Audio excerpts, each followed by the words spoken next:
Aleluia, graça e paz, irmãos, amém? Que alegria poder estar aqui reunido na presença do Senhor, juntamente com você, aí do outro lado da tela. Quero agradecer ao Ministério do Louvor, muito obrigado, amém? Hoje é a sexta-feira da vitória, amém? Você pode dar um glória a Deus aí? Aleluia, hoje é o culto da vitória.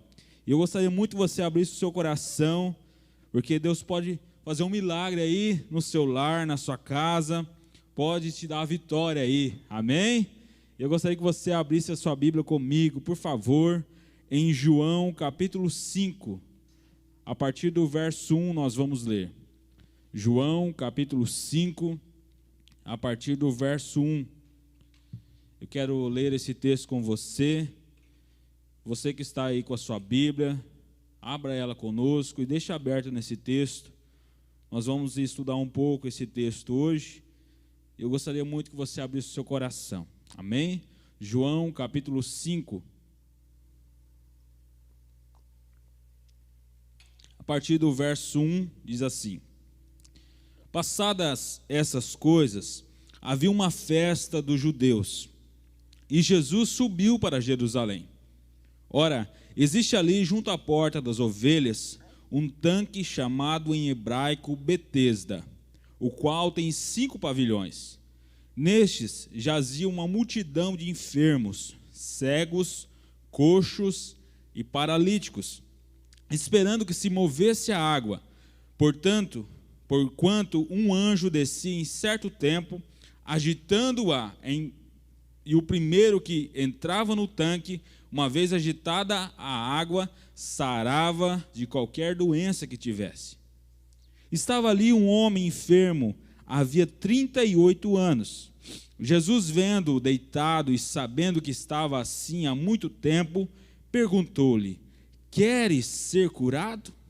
Respondeu-lhe o enfermo: Senhor, não tenho ninguém que me ponha no tanque quando a água é agitada, pois enquanto eu vou, desce outro antes de mim. Então lhe disse Jesus: Levanta-te, toma o teu leito e anda. E imediatamente o homem se viu curado e, tomando o leito, pôs-se a andar. E aquele dia era sábado. Verso 10. Por isso disseram os judeus ao que fora curado: Hoje é sábado e não te é lícito carregar o leito. Ao que lhes respondeu: O mesmo que me curou me disse: Toma o teu leito e anda. Amém? Até aqui. Feche seus olhos, por favor. Senhor, nós estamos aqui na sua presença, amado Espírito Santo. E tudo que nós mais ansiamos essa noite é ouvir a tua voz. Senhor, fala com o teu povo, ó Deus, Pai, nessa noite. Pai, cada pessoa que nos assiste, ó Deus, que está conectada conosco, no mesmo Espírito, ó Deus, através da internet. Pai, que o Senhor possa, Deus, alcançar esse lar, ó Deus, cada lar é representado. Para que o seu Espírito Santo possa envolver os nossos corações e possa revelar a tua palavra, Senhor. Em o nome de Jesus é que nós oramos. Amém e amém. Amém, queridos? Gostaria muito que você me ajudasse a pregar, amém? Você pode dar um glória a Deus aí, um amém, um aleluia. Você pode fazer o seu pedido de oração, que no final nós vamos estar orando também. E nós estamos acompanhando, você pode dar um glória a Deus, um amém aí, nos ajude a pregar, amém? Então, esse texto que nós lemos, eu quero trazer para a gente nessa noite. Na verdade, o Evangelho de João, ele foi, se você pesquisar, você vai ver que ele foi o último dos evangelhos a ser escrito. Ele escreveu este evangelho já no final do 1º século, quando todos os outros evangelhos já estavam escritos, já circulavam pela igreja praticamente há 20 anos. Então, João, ele vai escrever esse evangelho com um propósito bem específico. Então, o propósito de João era provar que Jesus Cristo é o Filho de Deus, provar a divindade de Jesus Cristo. E isso estava sendo questionado já no final do 1º século.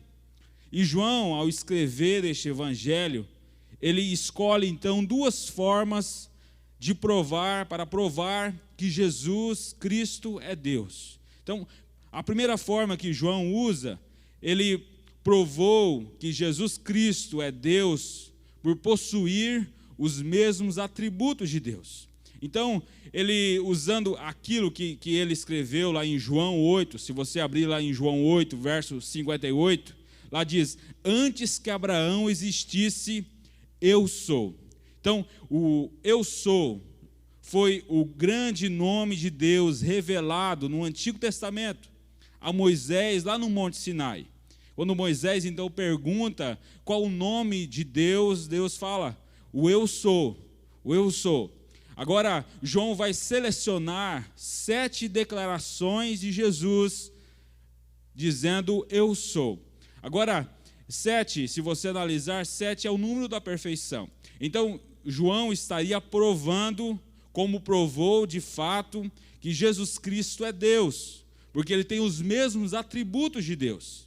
Jesus afirmou, se você olhar lá em João, capítulo 6, verso 35, Jesus diz: eu sou a porta, eu sou o pão da vida. João 6,35, eu sou o pão da vida. Em João 8,12, ele afirmou: eu sou a luz do mundo. Em João 10, verso 9, ele afirmou: eu sou a porta. Em João 10,11, ele afirmou: eu sou o bom pastor. Em João 11:25, ele afirmou: eu sou a ressurreição e a vida. E aí, quando você chega em João 14:6, ele diz: eu sou o caminho, a verdade e a vida, e ninguém vem ao Pai a não ser por mim. E aí, a 7ª declaração de Jesus está em João, capítulo 15, verso 1, que diz, ele afirma: eu sou a videira verdadeira, e o meu pai é o agricultor. Sabe, mas João ele vai lançar mão de um outro método para provar que Jesus Cristo é Deus.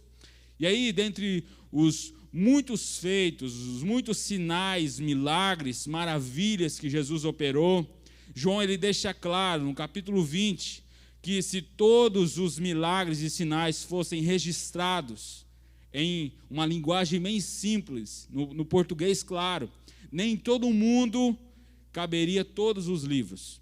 Então, João ele seleciona 7 milagres para provar de uma segunda maneira a divindade de Jesus.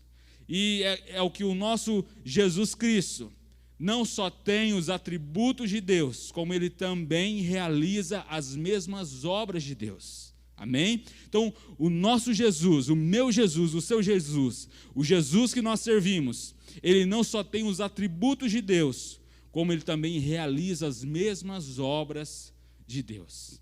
E então João vai provar isso.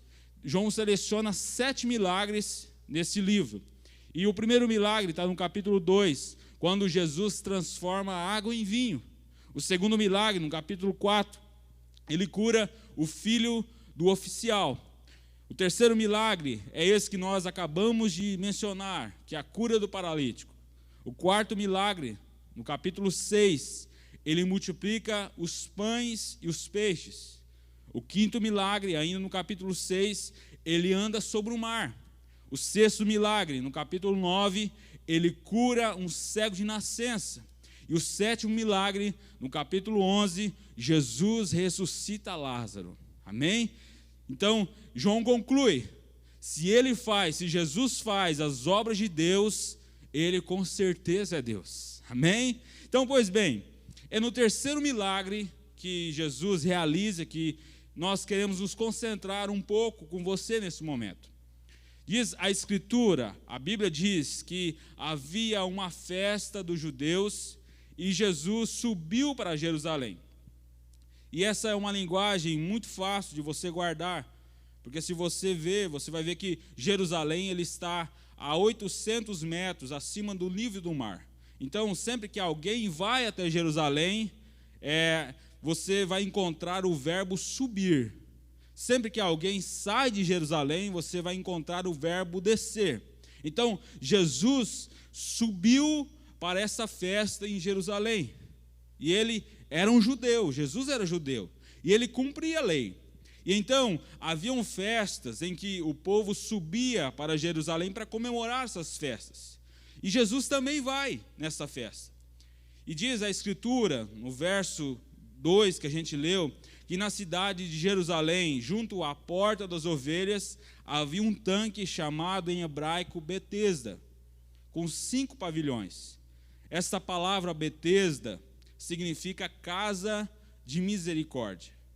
Não era propriamente um hospital de tratamento de pessoas doentes a serem curadas. Na verdade, era uma espécie quase que de depósito de pessoas sem cura. Porque o que narra no verso 3 que a gente leu é que havia nesses 5 pavilhões, nesses 5 andares da casa de misericórdia de Jerusalém, uma multidão de enfermos, cegos, coxos, paralíticos. Casos desenganados pela medicina, chamadas doenças incuráveis da época, problemas sem solução, não havia solução para aqueles enfermos. Agora, note comigo que nesse momento, está escrito lá no verso de número 4 que a gente leu, João, no verso 4 diz assim, esperando. Então, estes paralíticos estavam ali porque eles estavam esperando um fenômeno acontecer, Nós não temos qualquer outra informação suplementar a essa que a gente leu, de que se isso era um fato real, como parece ser, ou se era apenas uma crença daquelas pessoas que estavam ali.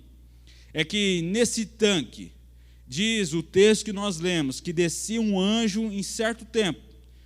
Não tinha um tempo certo, um tempo definido. Em certo tempo a Bíblia vai trazer. E agitava a água do tanque. Então esse anjo vinha de certo em certo tempo e agitava a água do tanque. E a informação é que o primeiro que entrava no tanque, uma vez agitada a água, sarava de qualquer doença que tivesse. Então ele ficava ação, o primeiro que entrasse no tanque, após a água ser agitada por esse anjo, ele era curado de toda e qualquer enfermidade que ele tivesse.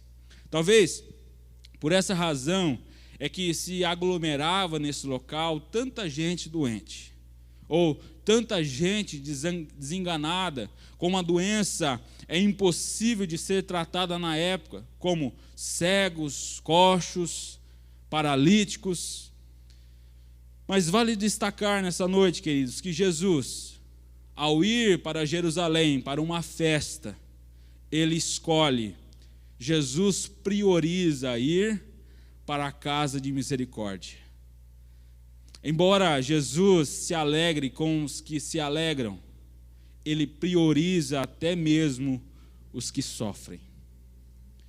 E você que aí hoje está aí na sua casa, passando por lutas, de sabores, angústias, dores, lágrimas, sofrimentos, esteja certo nessa noite uma coisa: Jesus se importa com você.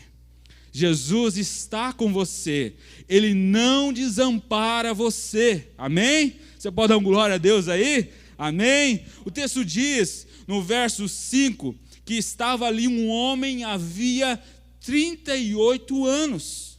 Talvez este homem enfermo era uma espécie de maquete de desesperança, do desespero, uma causa perdida, um problema sem solução, uma doença incurável, um caso crônico, ou um caso que não poderia a medicina da época trazer qualquer esperança para ele. Então ele estava desenganado. E diz a Escritura que este homem não apenas estava ali há 38 anos, mas ele era um homem paralítico. E Jesus, no verso 6, vai dizer: vendo-o deitado e sabendo que estava assim há muito tempo, perguntou-lhe: queres ser curado? Sabe, é muito importante a gente perceber nessa noite que aquele homem, ele não vê Jesus chegar. Aquele homem não vê Jesus, é Jesus quem o vê. Aquele homem não faz qualquer pedido a Jesus, é Jesus que entra pela porta. Esse homem não nutre nenhum anseio ou desejo de resolver essa problemática que ele está vivendo na sua vida. talvez já se conformando com aquela enfermidade, porque há 38 anos, talvez ele já estava acostumado com aquilo. Então, ele estava, talvez, conformado com aquela situação. Então, nesse texto, é Jesus quem toma a iniciativa. É Jesus quem dá o primeiro passo. É Jesus que dá a primeira palavra. É Jesus que começa o processo da cura, da sua cura, amém? É assim com você e comigo também, amém, queridos? Não somos nós que procuramos a Ele, não somos nós que procuramos Jesus, foi Ele que nos procurou, foi Ele que nos achou. Algumas pessoas até usam algumas expressões muito comuns. Quando eu encontrei Jesus, na minha vida aconteceu isso, aconteceu aquilo. Quando eu encontrei Jesus, a minha vida mudou. Essa expressão deveria ser mudada na nossa vida, porque Jesus não estava perdido para você achar Ele. Eu que estava perdido. Eu estava perdido e Ele me procurou, e Ele me encontrou, e Ele me salvou. Não fomos nós que procuramos a Ele, Ele nos procurou. É Ele que nos vê, é Ele que nos conhece, é Ele que nos aborda, nos abraça, é Ele que toma a iniciativa de nos encontrar, de nos buscar, é Ele. Então, diz o verso de número 6, que vendo deitado, e mais, Jesus não só vê, Jesus sabe. Jesus diz assim, sabendo que estava assim há muito tempo. Mas espera aí, você já parou para pensar numa coisa? Quem contou para Jesus desse homem?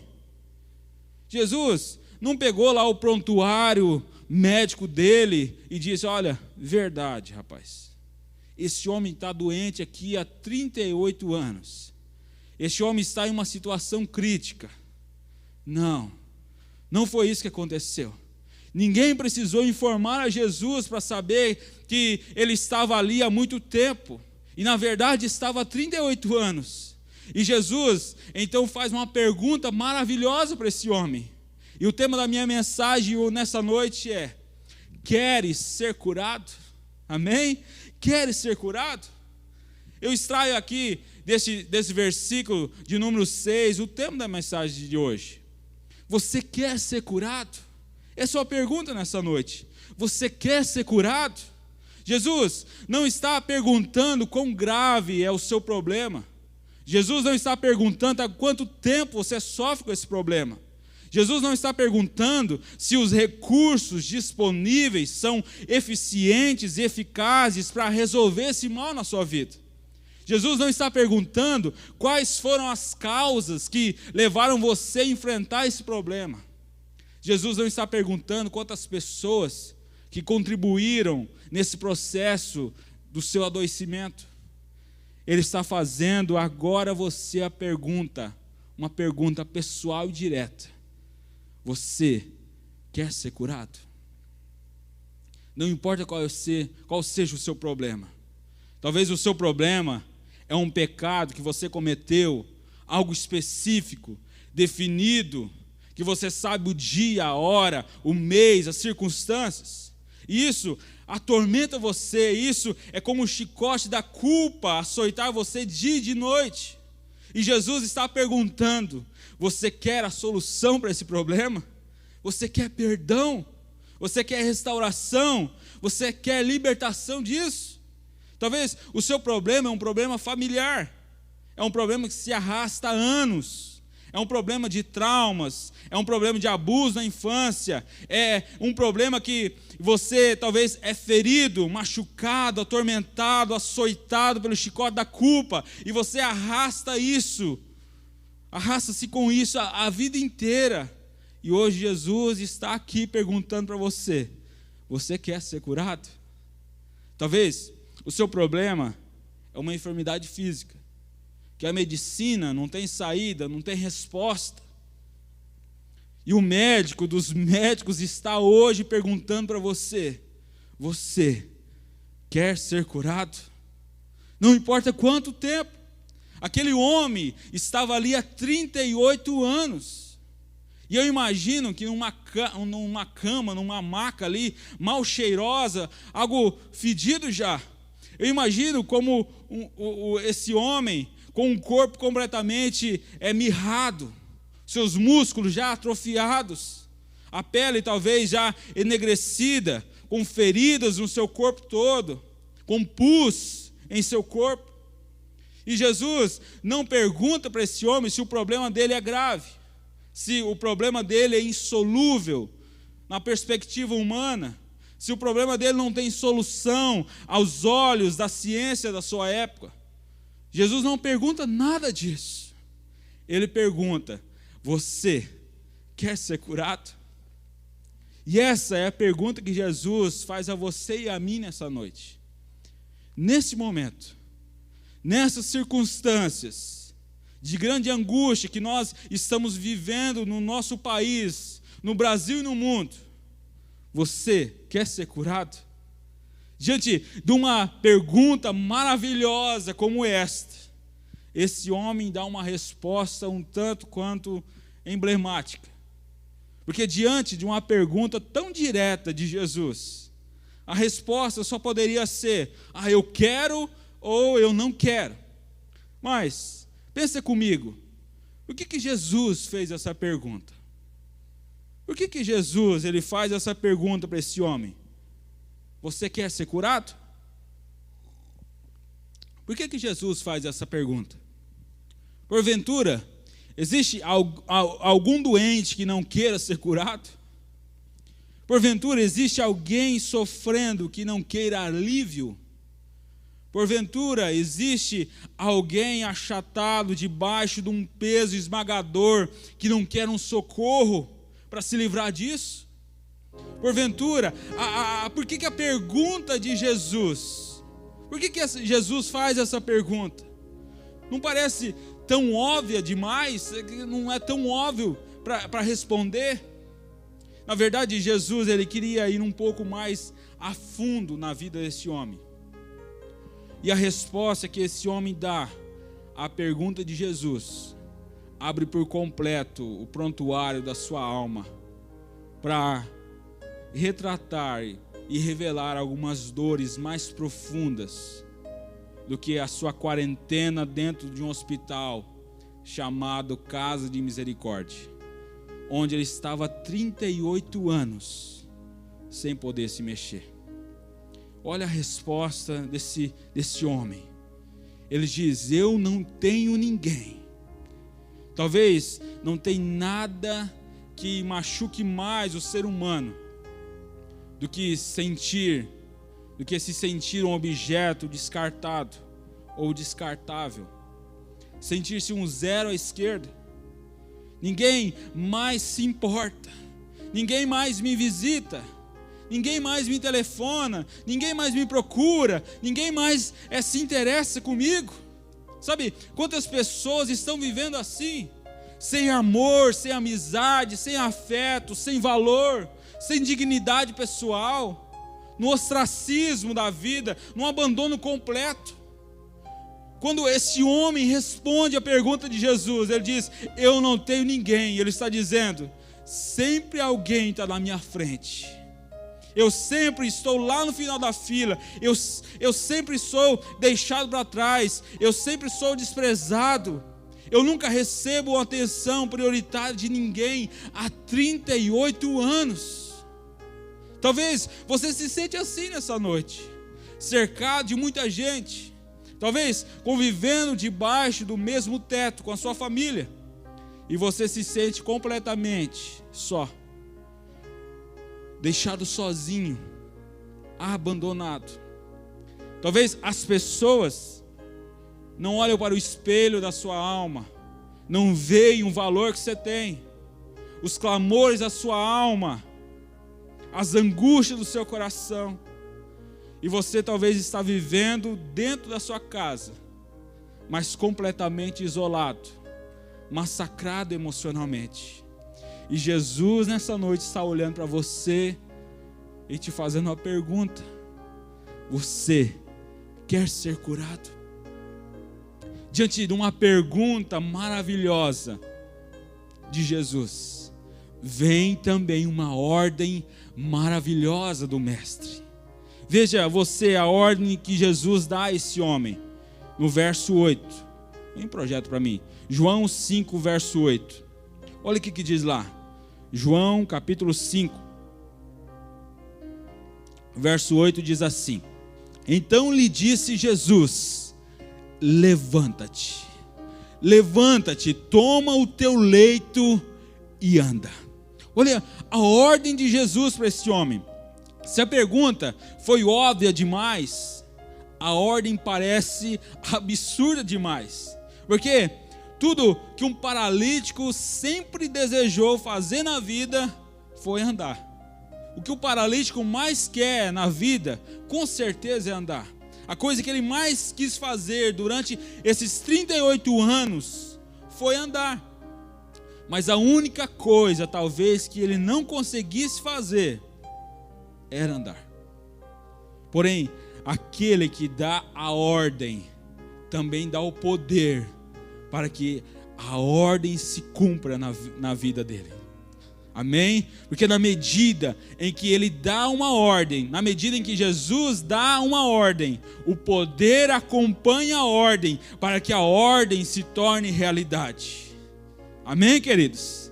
Sabe, certa vez Jesus ele estava dentro de uma sinagoga, e lá no meio daquele povo tinha um homem com a mão direita ressequida.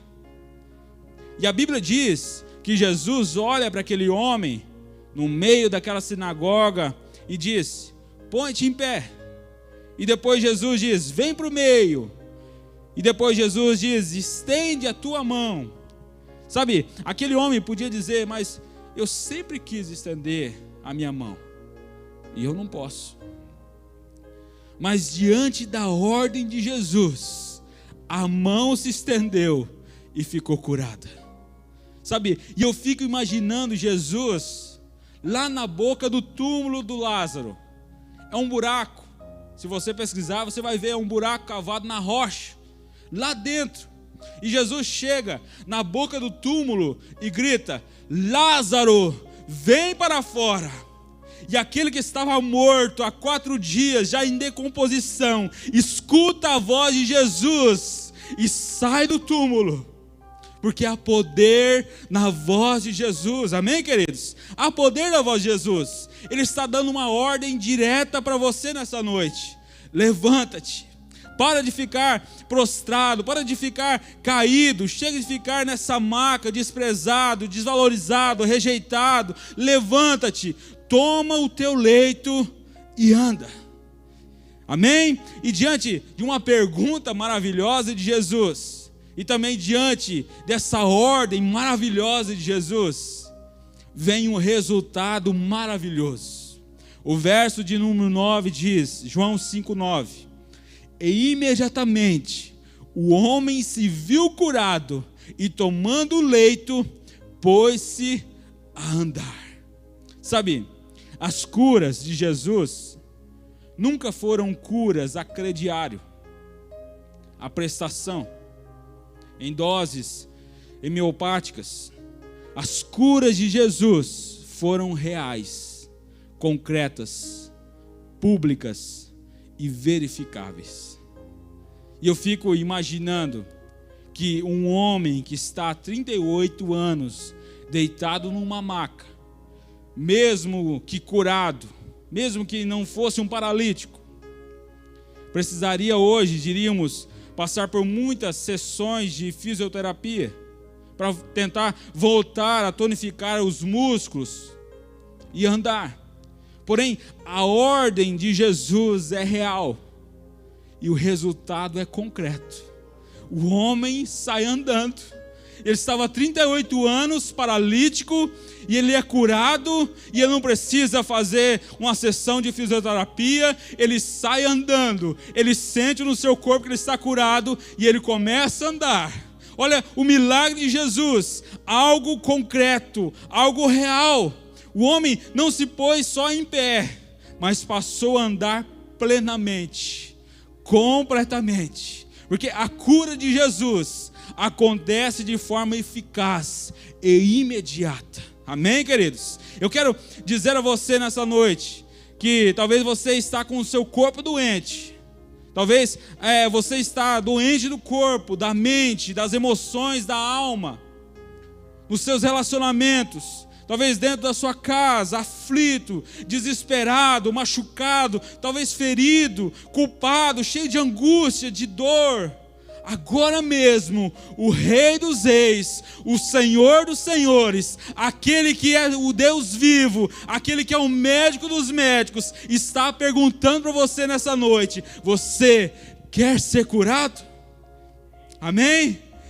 E aí então, Ele dá uma ordem para você. Então, levanta-te, toma o teu leito e anda. E imediatamente a cura pode acontecer. E imediatamente o milagre pode acontecer, o perdão pode acontecer, a salvação pode acontecer, a libertação pode acontecer, e tudo novo começa a existir na sua vida agora, nessa noite, para a honra e glória do nome que está sobre todo nome, o nome de Jesus Cristo. Ele tem todo o poder. Ele é o Deus poderoso. Os mesmos atributos de Deus, realizando as mesmas obras de Deus. E hoje Ele pode fazer um milagre na sua vida, na sua casa e na sua família. Agora é hora de você obedecê-lo nessa noite.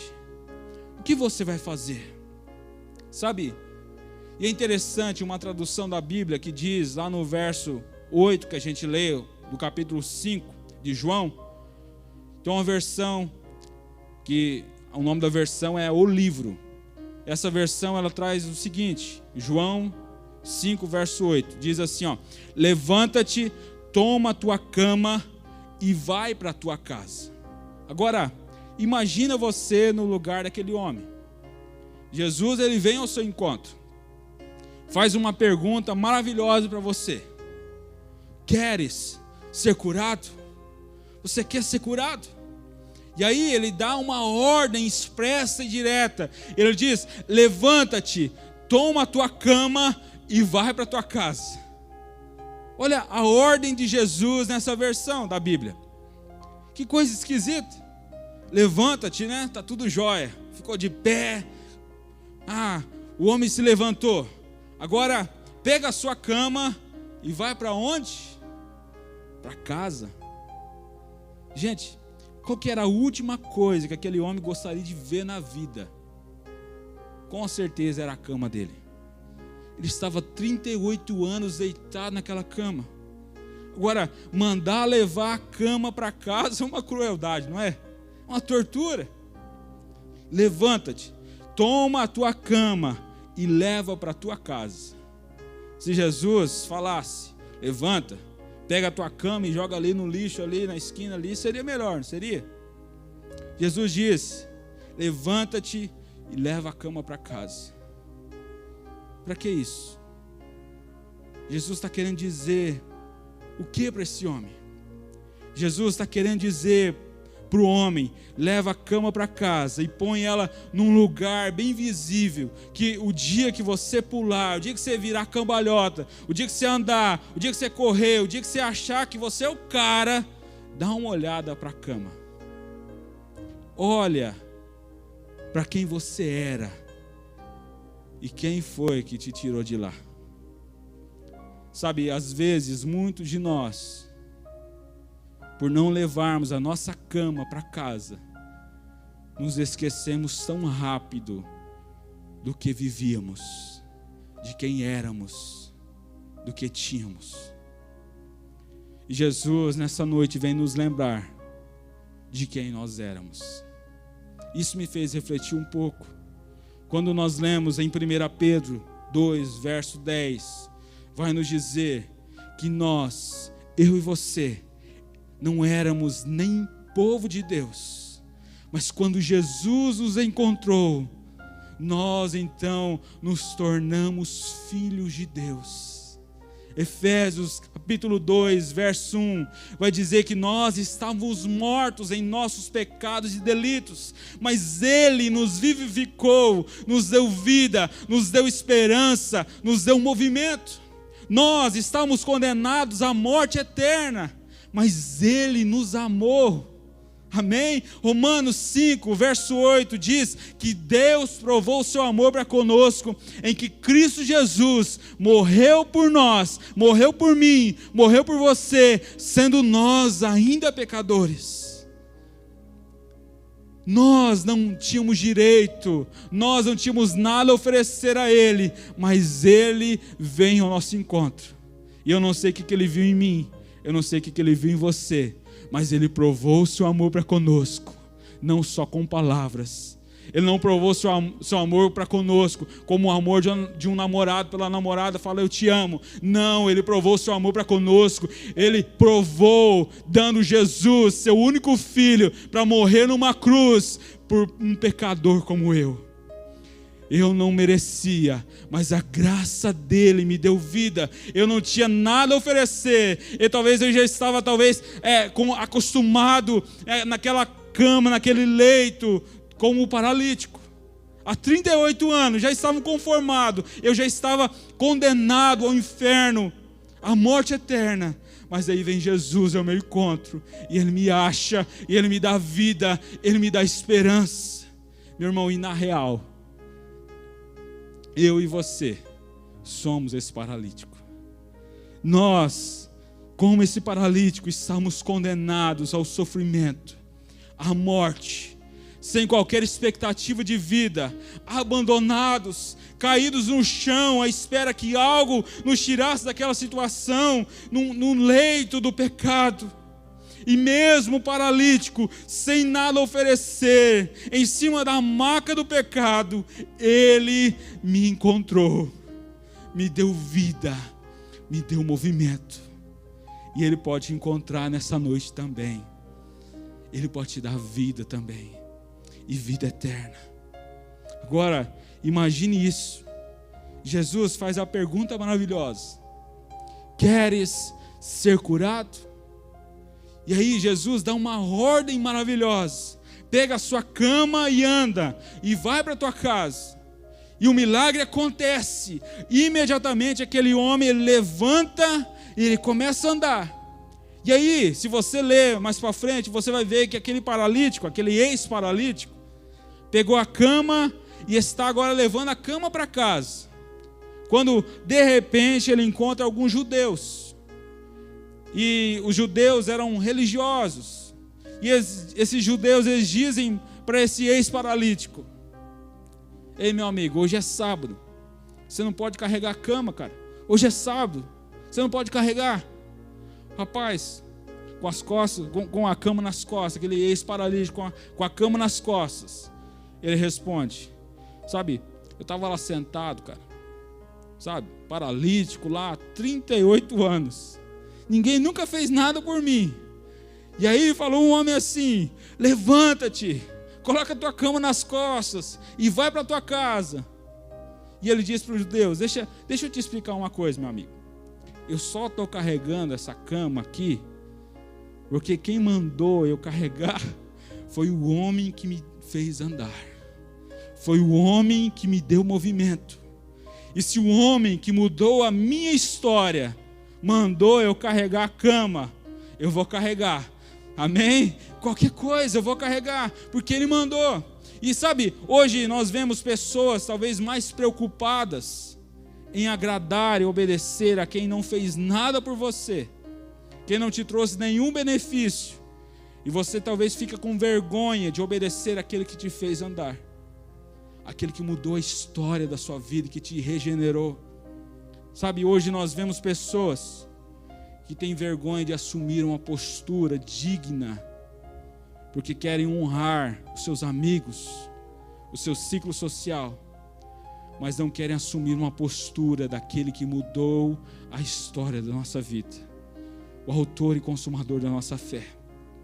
Sabe, esse homem disse: eu estou obedecendo porque aquele que mudou a história na minha vida que me tirou de onde eu estava, que me deu sentido, que me deu movimento, que deu movimento à minha vida, mandou eu carregar. Então eu vou fazer a vontade dele. Eu vou fazer, não para tentar pagar ele, porque eu não tenho nada para oferecer, mas eu vou fazer em gratidão aquilo que ele fez por mim. Então, meu irmão, eu preciso ser um cristão autêntico e verdadeiro, não para tentar pagar Deus, porque eu não posso oferecer nada a ele, mas eu preciso obedecer os seus mandamentos em gratidão àquilo que ele fez por mim. Ele morreu na cruz, enquanto eu era um miserável pecador. Ele me amou, ele se entregou por mim naquela cruz, enquanto ninguém mais me amava. Ele me amou, ele se importou comigo, e em gratidão a esse amor, eu passo então a obedecer os seus mandamentos. Eu passo então a cumprir as suas ordenanças. Eu passo então a ser um cristão autêntico em tempo integral. Amém? Você foi chamado para ser um cristão autêntico e verdadeiro em tempo integral. Não só na igreja. A igreja está fechada, eu posso fazer qualquer coisa. Não, meu irmão, a igreja é você. Você é o templo do Espírito Santo. O próprio Deus habita dentro de você, e Ele tem intenso ciúme de você. Eu e você precisamos assumir uma postura digna diante de uma sociedade deturpada, caída. Eu e você precisamos ser cristãos autênticos no mundo caído. Não, eu e você, meu irmão, nós fomos chamados para fazer a diferença, sermos o sal da terra e a luz do mundo. Sabe, nós fomos chamados para fazer a diferença, não para tentar pagar Deus, mas porque eu sou grato a Ele. Ele me deu vida enquanto eu estava lá paralítico por causa do pecado. Quando não tinha mais esperança para mim, Ele vem ao meu encontro e Ele me faz andar novamente. Ele me dá esperança. E é interessante que diante de tantos cegos, tantos coxos, mancos, ressecados, que a Bíblia diz lá, que estavam lá nessa casa de misericórdia, todos estavam esperando o mover das águas. Então todo mundo estava olhando para o tanque de Betesda. Todo mundo estava olhando, esperando o mover das águas. Todos tinham um objetivo em comum. Eles buscavam a mesma coisa. Mas aquele homem é quem vai para casa andando, curado, porque ele encontrou uma esperança que não era incerta. Jesus encontrou aquele paralítico, e quando aquele homem abriu o coração para Jesus, a vida dele foi transformada, a vida dele foi mudada. Jesus, Ele te encontra nessa noite, e Ele te faz uma pergunta maravilhosa: você quer ser curado? E aí, quando você então abre o seu coração para Ele, e Ele dá uma ordem para você: levanta-te e anda. E o que você vai fazer após essa ordem de Jesus? O que você vai fazer após essa ordem de Jesus? Sabe, Apocalipse capítulo 3, verso 20, Jesus está dizendo àquela igreja: eis que estou à porta e bato. Se alguém ouvir a minha voz e abrir a porta, eu entrarei e cearei com ele e ele comigo. Jesus está à porta do seu coração nessa noite. E se você abrir a porta, ouvir a voz de Jesus e abrir a porta, Ele vai entrar e Ele quer ter comunhão com você. O próprio Deus em pessoa quer ter comunhão com você. Sabe, Adão e Eva, eles pecaram, nós conhecemos a história. E o pecado, a Bíblia vai dizer que trouxe separação entre nós e Deus. Nós não tínhamos mais como nos aproximar diante de Deus, porque nós estávamos cheios de pecado. O pecado de Adão e Eva maculou a nossa história. E nós, a Bíblia diz que já nascemos em pecado. Nós já nascemos longe de Deus. E aí, para resolver a história, Deus então envia Jesus, Cristo, seu único filho, alguém justo, alguém puro, para morrer numa cruz, por mim e por você, pecadores. E naquela cruz, Jesus leva os meus pecados, leva os seus pecados. Naquela cruz, Jesus leva os pecados da humanidade. E quando nós confessamos com a nossa boca o senhorio de Jesus, nós então passamos de criatura de Deus para filhos de Deus. E quando nós nos tornamos filhos de Deus, nós então podemos ter comunhão com Ele novamente. Quando Jesus morreu naquela cruz do Calvário, a Bíblia vai dizer que o véu do templo se rasgou de alto a baixo. O véu simbolizava aquela barreira entre nós e Deus. E essa barreira foi quebrada, porque Jesus morreu na cruz. Jesus morreu a minha morte, para que eu pudesse viver a vida dele. Então, a partir do momento que eu confesso com a minha boca o senhorio de Jesus e eu me arrependo dos meus pecados, a Bíblia diz que eu então passo a ter comunhão com Ele. Eu posso ter comunhão com Jesus. Você pode ter comunhão com Deus nessa noite. Mais do que curar um problema de saúde que você enfrenta nessa noite, mais do que resolver um problema financeiro que talvez você esteja passando nessa crise, mais do que tudo isso, hoje, se você abrir a porta do seu coração, Ele quer te levantar dessa cama espiritual chamada pecado. João capítulo 1, verso 12 vai nos dizer: mas a todos quantos o receberam, deu-lhes o direito de serem feitos filhos de Deus, aos que creem no seu nome. Você pode ser filho de Deus hoje mesmo. Talvez você pense: eu sou filho de Deus já, nunca fiz nada de errado, sou uma pessoa boa, honesta, ajudo os pobres, ajudo os necessitados. Mas a Bíblia nos revela que nós já nascemos em pecado diante de Deus. O pecado de Adão e Eva nos trouxe separação entre nós e Deus. E ainda que nós tentássemos comprar a vida eterna, comprar a nossa salvação, jamais poderíamos comprar ela. Mas quando nos arrependemos dos nossos pecados e reconhecemos a Jesus Cristo como Senhor e Salvador da nossa vida, nós então nos tornamos filhos de Deus e temos a vida eterna, não por merecimento nosso, porque nós não merecemos nada, mas porque Deus é bom e Deus deu Jesus Cristo, seu único Filho, ao qual morreu na cruz, morreu a nossa morte, para que pudéssemos viver a sua vida. Então, quando eu e você confessamos com a nossa boca o senhorio de Jesus Cristo, em arrependimento e fé, nós nos tornamos filhos de Deus e somos salvos. E nessa noite, mais do que resolver um problema pessoal ou físico seu, Jesus quer sarar a sua alma. Jesus quer perdoar os seus pecados. Jesus quer que você se torne um filho dele, filho de Deus. A maior vitória foi conquistada na cruz do Calvário. Jesus morreu a minha morte para que eu pudesse viver a vida dele. A maior vitória foi conquistada na cruz do Calvário. Quando nós podemos então, temos o direito novamente de nos aproximarmos diante de Deus. Quando Jesus pagou um alto preço por nós naquela cruz, nós então, ao reconhecermos isso, podemos ter comunhão novamente com Ele. E Jesus está aqui nessa noite, Jesus está aí, e Ele se importa com a sua dor. Jesus não está aquém da sua dor, do seu sofrimento. Mas mais do que tudo, você precisa da maior vitória que foi conquistada na cruz do Calvário, que é a vida eterna. E só recebe a vida eterna quem recebe Jesus Cristo como Senhor e Salvador da sua vida. Quando eu, em arrependimento e fé, reconheço o senhorio de Jesus, a minha vida é transformada.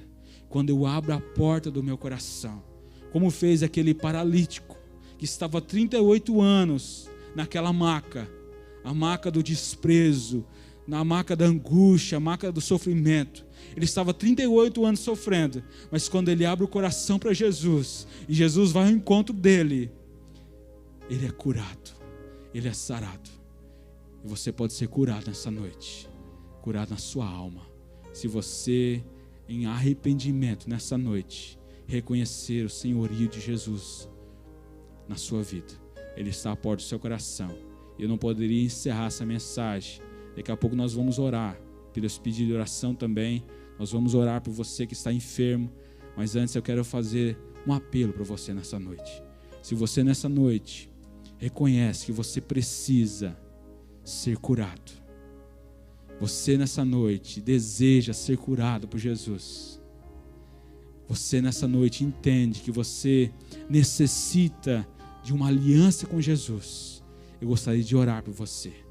Se você quer receber Jesus Cristo como Senhor e Salvador da sua vida, eu gostaria que aí no seu lar, aonde você está nesse momento, talvez no hospital, aonde você estiver, eu gostaria que você orasse comigo essa oração.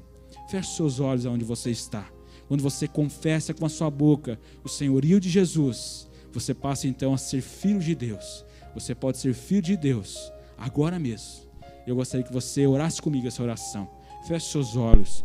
Diga: Senhor Jesus, nessa noite eu reconheço que eu sou um pecador e que eu preciso de perdão. Eu preciso, Jesus, ser curado nessa noite. Cura, Senhor, a minha alma. Me faz, ó Deus, um filho do Senhor. Escreve o meu nome no livro da vida, e que a partir de hoje eu possa andar em novidade de vida. Amém. Você que fez essa oração comigo, aí na tela, na sua tela, está aparecendo alguns telefones, e nós estamos aqui para te ajudar. Você pode entrar em contato conosco e falar: eu recebi Jesus, eu preciso de ajuda. Nós estamos aqui para ajudar você. Nós vamos te encorajar, vamos te ajudar nessa caminhada. Está aí os telefones, você pode mandar uma mensagem no WhatsApp. Nós estamos aqui para te ajudar. Amém? Parabéns pela sua decisão. Eu quero orar por você nessa noite, que talvez está aflito, angustiado, triste, abatido, ou talvez com uma doença, talvez desenganado pelos médicos, como esse paralítico estava, há 38 anos já. Mas nessa noite, o Jesus que curou o paralítico, o Jesus que fez milagres no passado, o Jesus que é Deus, conforme João provou, Ele está aí onde você está, e Ele pode mudar a sua história hoje, se você permitir. Eu gostaria que você fechasse seus olhos. Eu quero orar por você. Senhor Jesus, nós estamos aqui nessa noite, ó Deus. Pai, nós estamos aqui juntamente com teus filhos, Senhor. Pai, conectados no mesmo Espírito. Pai, nós queremos chamar pela fé a existência, Senhor, das suas promessas. Pai, a tua palavra diz, e nós cremos que o Senhor cura, Senhor. Pai, a tua palavra diz também que tu és o mesmo ontem, hoje e será eternamente. O Senhor não mudou, ó Deus. Pai, o Senhor é o mesmo. Pai, o mesmo Deus que fez milagres no passado. Nós cremos que tu és o Deus que faz milagres no presente também. Pai, nós tomamos posse pela fé do milagre nessa noite, Jesus. Pai, como o Senhor, Deus mesmo disse, Pai, que nós vamos profetizar e as pessoas vão ser curadas. Senhor, eu quero profetizar nessa noite cura, Senhor, restauração, Deus, libertação. Se há, Deus, alguém enfermo, doente, Deus, talvez desenganado pela medicina, Senhor, para que nessa noite o teu poder, a tua graça, Senhor, possa alcançar, Deus, essa pessoa, em o nome de Jesus. Senhor, Pai, que o Senhor possa curar câncer nessa noite, para que o Senhor possa curar, ó Deus, Pai, as enfermidades mais, ó Deus, desenganadas da medicina. Pai, nós profetizamos essa noite vida do Senhor, em o nome de Jesus. Senhor, cura, Senhor, da pandemia, do coronavírus. Deus, cura, Senhor, a dengue. Deus, restaura, Senhor, fortalece, Senhor, os ossos, onde quer que seja o problema, na coluna, Deus, na cabeça, nos órgãos. Nós profetizamos essa noite a cura, a vitória completa, a vitória que foi conquistada na cruz do Calvário. Pai, o Senhor, a tua palavra diz que levou na cruz do Calvário as nossas enfermidades, e nós queremos crer nessa noite, Pai, a cura, Deus, sobre esse irmão e essa irmã nessa noite, em o nome de Jesus. Senhor, se alguém depressivo, Jesus, se alguém angustiado, para que o Senhor possa trazer a tua paz nessa noite, o teu refrigério, Senhor. Deus, tira toda angústia, Pai, que talvez essa pessoa esteja passando esses dias, para que o teu poder curador, Pai, possa vir de encontro a esse coração aflito nessa noite. Pai, essa alma angustiada, que a tua paz, que excede todo entendimento, que a tua alegria, que o mundo não pode oferecer, possa invadir esse lar, Jesus, nessa noite. Senhor, possa restaurar esse casamento, que está talvez por um fio, Jesus. Pai, que o Senhor possa alcançar esse filho, Senhor, que está nas drogas. Pai, que o Senhor possa alcançar, Jesus, esse esposo, essa esposa, Senhor, que talvez está perdida, Senhor. Pai, que o teu poder restaurador, Pai, que o Senhor, que é o único e suficiente Salvador, possa salvar nessa noite, possa alcançar, possa fortalecer, possa trazer vida, trazer esperança, mesmo em meio ao caos que nós estamos passando. Pai, que a nossa confiança possa estar no Senhor. Pai, o Senhor é o nosso autor e consumador da nossa fé. Tu és, Jesus, a nossa única esperança. Tu és, Deus, a nossa fortaleza, o nosso socorro bem presente na hora da angústia. Tu és aquele que nos fortalece em meio ao caos, em meio aos problemas, em meio ao coronavírus. Tu és aquele que traz paz em meio à dificuldade financeira. Tu és aquele que traz, ó Deus, Pai, faz um milagre, Jesus.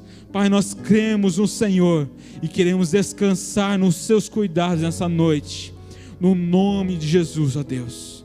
Pai, que nós venhamos ser cristãos autênticos e verdadeiros, que venhamos ser o sal da terra e a luz do mundo por onde nós formos. Pai, que nós venhamos ser a igreja do Senhor. Pai, que nós venhamos resplandecer a tua glória. Pai, que eu e os meus irmãos venhamos ser, ó Deus, Pai, a noiva do Senhor. Que nós venhamos, Deus, fazer a diferença em meio a um mundo deturbado pelo pecado. Pai, que nós venhamos ser a igreja do Senhor Jesus. Que nós venhamos fazer a diferença. Pai, que venhamos ser realmente o sal da terra e a luz do mundo por onde nós formos. Que o Senhor possa fortalecer os meus irmãos essa noite com poder e graça. Em o nome de Jesus é que nós oramos. Amém e amém. Deus abençoe a todos. Um abraço.